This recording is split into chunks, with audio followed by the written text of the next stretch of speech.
The grinding stone scrapes rhythmically against grain as Mary works before sunrise in her courtyard kitchen. This is Nazareth, year 28 AD, and the meal being prepared feeds a household of working men who need strength for a full day of carpentry. Standing in a single-room house attached to a limestone cave, this is where Jesus and Joseph actually lived, not the romanticized stable or cottage from paintings, but a typical Galilean dwelling carved partially into rock for insulation and protection.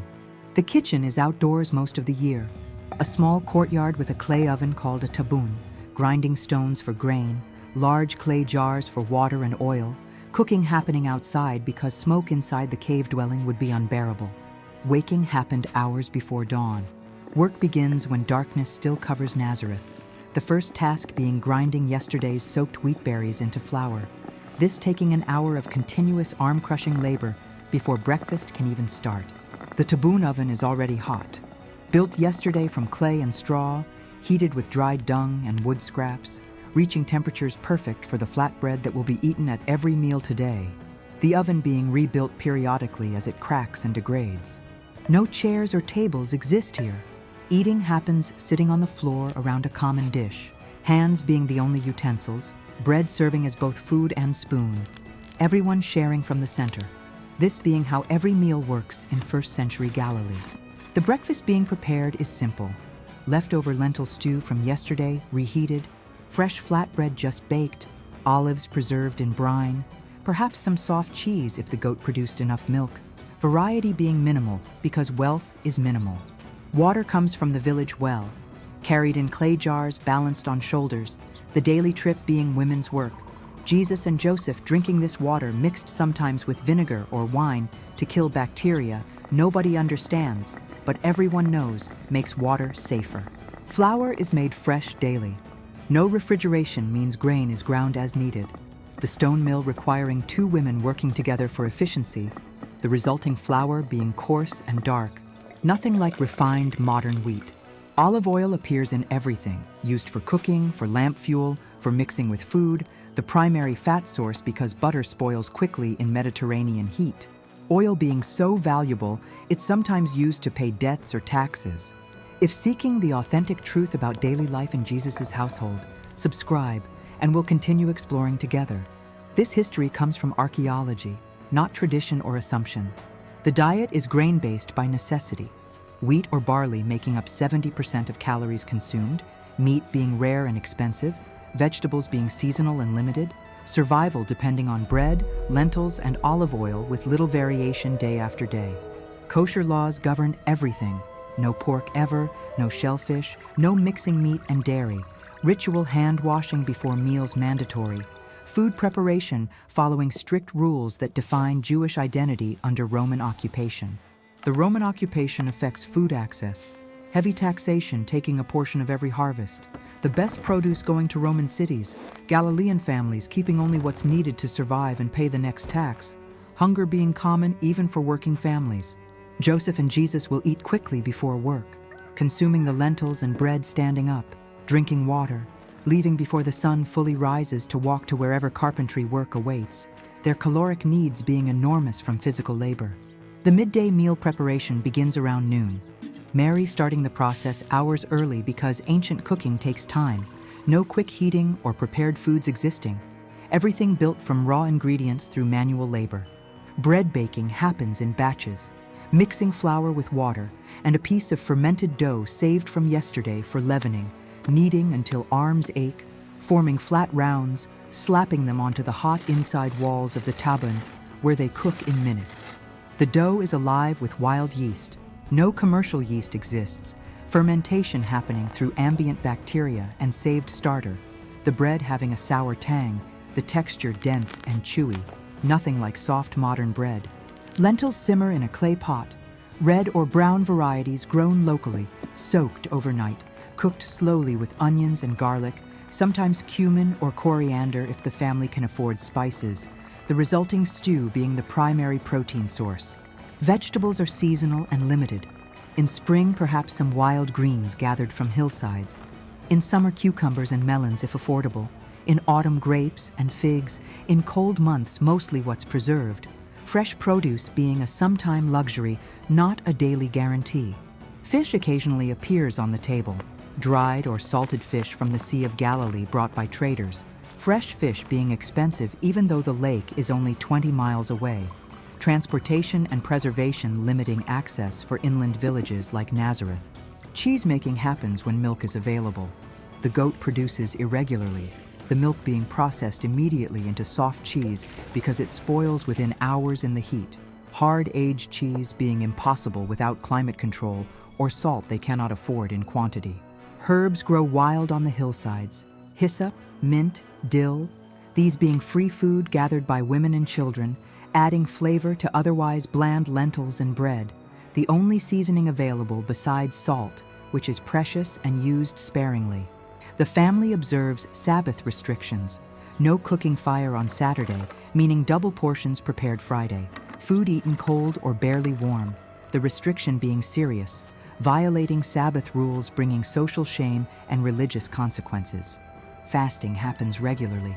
Before holy days, as religious practice, sometimes simply because food runs out between harvests, going hungry being normal, not exceptional, abundance being the rare condition, not the baseline. Wine is consumed daily, diluted with water usually, made from local grapes. Fermentation being the only way to preserve grape juice. Even children drinking weak wine because it's safer than questionable water sources. The diet lacks diversity, modern people expect. No tomatoes, potatoes, corn, or peppers, which come from the Americas. No citrus fruits, no bananas. The available foods being grain, legumes, limited vegetables, occasional fruit, rarely meat. Honey provides the only sweetness. Wild honey collected from hives when possible, expensive and precious, used sparingly. Dates providing natural sugar when available. Refined sugar not existing anywhere in the ancient world. Locusts are eaten during swarms, roasted and consumed as emergency protein, permitted under kosher law. John the Baptist's diet of locusts and wild honey being desperate survival food, not mystical asceticism, the distinction being important. Preservation methods are crucial. Drying fruit in the sun, salting fish and olives, fermenting vegetables, storing grain in sealed jars. Survival depending on making summer abundance, last through the seasons when nothing grows. The evening meal is the main event, the largest meal of the day, eaten after sunset when work ends. The family gathering together, this being the time when food, conversation, and religious practice combine. Leave your like if this authentic reconstruction of Jesus' daily life is revealing details the Gospels never mention, but archaeology confirms. The table is literally a cloth on the floor, a circular piece of fabric spread in the main room, food placed in the center, everyone sitting cross-legged around it, reaching in with bread held in the right hand to scoop shared dishes. Multiple dishes appear tonight: the lentil stew, fresh bread, a bowl of olives, some pickled vegetables from last season's preservation, perhaps a small piece of dried fish shared among 5 or 6 people, this being a relatively good meal.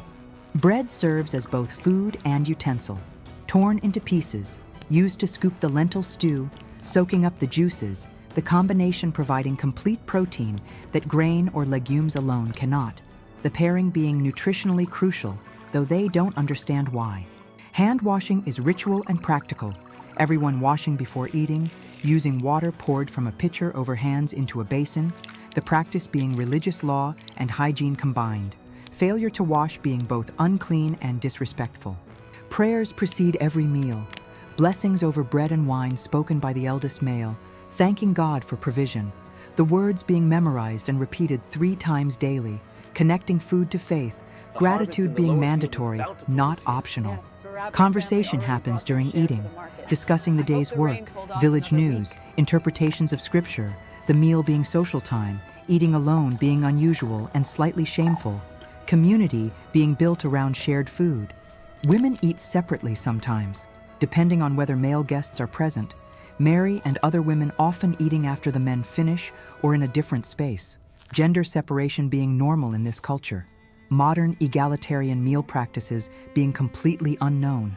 Portions are carefully managed, no seconds unless food remains after everyone has eaten once. Waste being unthinkable, every grain and olive pit being accounted for. scarcity governing behavior around food constantly. Meat appears only on special occasions, Passover lamb being the main example, perhaps a chicken for a wedding, goat meat if an animal dies or must be slaughtered, eating meat weekly being a sign of significant wealth. The lighting is minimal. 1 or 2 oil lamps providing dim, flickering light, eyes adjusting to the darkness, conversation continuing after the food is gone, retiring to sleep happening shortly after sunset because lamp oil is expensive. Cleanup is immediate and thorough. Clay bowls scrubbed with sand and water, the cloth shaken outside, leftover food carefully stored in sealed jars to prevent spoilage, no food being casually discarded when hunger is always near. Sleeping happens in the same room where eating happened. Bedrolls spread on the floor, the cave portion of the house providing cool, stable temperature, privacy being non-existent. The entire family sleeping feet away from each other. The next day will be identical. Same grinding, same baking, same lentils, the routine broken only by Sabbath restrictions, holy days, or the rare special occasion, monotony being the defining characteristic of ancient lower-class existence. Special occasions transform the usual meal. Passover, Purim, weddings, these events bringing foods normally absent, the preparations taking days, the expense being significant, the celebration being both religious obligation and rare abundance. Share in the comments. Could you have thrived on this repetitive, grain-heavy diet? Or would the lack of variety and constant scarcity have broken your spirit? Passover preparation is intense. The house thoroughly cleaned of all leavened bread, special foods prepared including bitter herbs, roasted lamb, unleavened bread, haricot made from fruit and nuts, the meal being ritual remembrance, not just feeding. The Passover lamb is expensive, representing a significant portion of annual income, purchased or raised specifically for this purpose, roasted whole according to strict requirements, consumed completely in one night, the bones not being broken. Bitter herbs remind of slavery, usually horseradish or similar sharp-tasting plants, eaten raw, the discomfort being intentional, the meal being teaching tool as much as nutrition, every element carrying symbolic weight. Wine flows more freely during feasts, 4 cups being mandatory at Passover, guests being served until satisfied not merely to survive, abundance being the point, demonstrating that slavery is ended and freedom means enough food. Wedding feasts last for days, the family hosting being expected to provide lavishly, borrowed resources sometimes necessary, running out of wine or food, bringing deep shame. The story of Jesus turning water to wine being about saving a family from humiliation. Harvest festivals bring seasonal variety.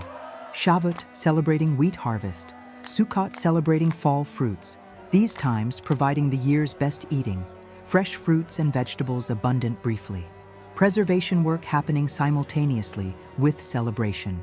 Figs and dates are harvest luxuries, eaten fresh when available, dried for later use, providing concentrated sweetness and calories, these fruits being significant treats associated with blessing and abundance in Scripture. Grapes serve multiple purposes, eaten fresh during harvest, dried into raisins for storage, pressed for juice that becomes wine, the versatility making them valuable, a productive vineyard being a sign of blessing. Pomegranates are prized when available, the seeds providing tart sweetness, the fruit being labor-intensive to eat, therefore being special occasion food, their beauty and difficulty making them symbols of luxury and divine favor. Roasted grains appear during harvest, fresh wheat or barley roasted in fire, eaten as a snack, providing nutrition during intense labor, this simple preparation being one of the oldest human foods mentioned frequently in biblical texts. Eggs are occasional additions, gathered from domestic chickens when available, boiled or mixed into dishes, providing high-quality protein, though production being unreliable means they can't be counted on regularly. Nuts provide rare fat and protein. Almonds, pistachios, walnuts when available, expensive because they're labor-intensive to gather and process, eaten sparingly, often saved for special occasions, or given as gifts to show respect. The contrast between daily and festival meals is stark. Routine scarcity versus occasional abundance, the psychology of deprivation making celebration sweeter, the cycle of restriction and release being fundamental to religious and social life. Health problems arise from nutritional gaps. vitamin deficiencies causing various ailments, protein scarcity affecting growth and recovery, the population being generally shorter and less healthy than modern people, food quality directly affecting lifespan, teeth deteriorate from coarse grain, stone ground flour containing grit that wears down enamel, dental problems being common and painful, no dental care existing, tooth loss being normal by middle age, affecting both nutrition and health.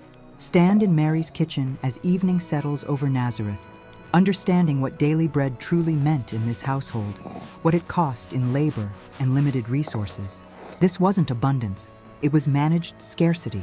Every meal requiring hours of preparation, every ingredient being precious, waste being unthinkable, survival depending on disciplined consumption of limited resources. The Last Supper wasn't unusual in content, bread and wine being daily staples, the elements Jesus chose being the most common foods, the symbolism working precisely because these items appeared at every meal, the familiar made sacred. What modern people call the Mediterranean diet existed here. Olive oil, fish, whole grains, legumes, vegetables, the pattern being necessity not choice, health benefits being accidental result of poverty-limiting options to whole foods. Meat scarcity shaped religious practice. Animal sacrifice meaning giving up significant wealth. The priests eating portions of sacrifices being their primary income. Meat consumption being tied to religious observance. The temple being both spiritual center and protein source. Food and faith were inseparable. Blessings before meals, kosher restrictions, Sabbath observance, festival foods, tithing grain and oil, fasting for repentance, every aspect of eating being regulated by religious law and practice. The household economy was subsistence level, Joseph's carpentry providing just enough for survival, no savings accumulating, one bad harvest or injury potentially causing disaster. This being normal for the working class under Roman occupation. Jesus' teachings about bread make sense in context, asking for daily bread being literal request for survival, not metaphor. Anxiety about food being realistic concern, not lack of faith. His audience understanding hunger personally. The feeding miracles are more radical knowing this. Multiplying bread and fish, meaning providing what people desperately needed but couldn't afford. Abundance being the miracle, not just the multiplication. Satisfaction being rare enough to be supernatural. Modern abundance obscures ancient reality. 3 meals daily being assumed, not guaranteed. Variety being expectation, not luxury. Hunger being distant concept, not constant companion. The past being fundamentally different in ways hard to imagine. Mary's kitchen taught survival, every technique passing from mother to daughter, knowledge being oral and experiential, mistakes meaning wasted resources the family couldn't afford, competence being economically essential, not just culturally valued. The diet sustained hard physical labor, Joseph and Jesus working construction, walking miles daily, the calorie needs being enormous, the grain-heavy diet, providing energy even if lacking diversity, functionality mattering more than variety. Children learned by doing. No formal education in cooking or food preservation, observation and practice teaching necessary skills, everyone contributing according to ability, even young children grinding grain or gathering herbs. The kitchen work was endless, grinding happening daily, baking happening daily, water carrying happening multiple times daily, food preparation consuming most of women's waking hours, the labor being invisible but absolutely essential. Which aspect of ancient daily life should be explored next? Roman soldiers' rations during Jesus' time, or food in the temple during Passover? Leave your vote below. You've stood in Mary's kitchen and understood what feeding a first-century Jewish household actually required. Witnessed the labor and limitations that shaped every meal. Realized that the familiar was far harder than imagined. Welcome to the circle, where history reveals that even the Holy Family lived in scarcity, that daily bread was hard-won through grinding labor, and sometimes the most ordinary things required extraordinary effort.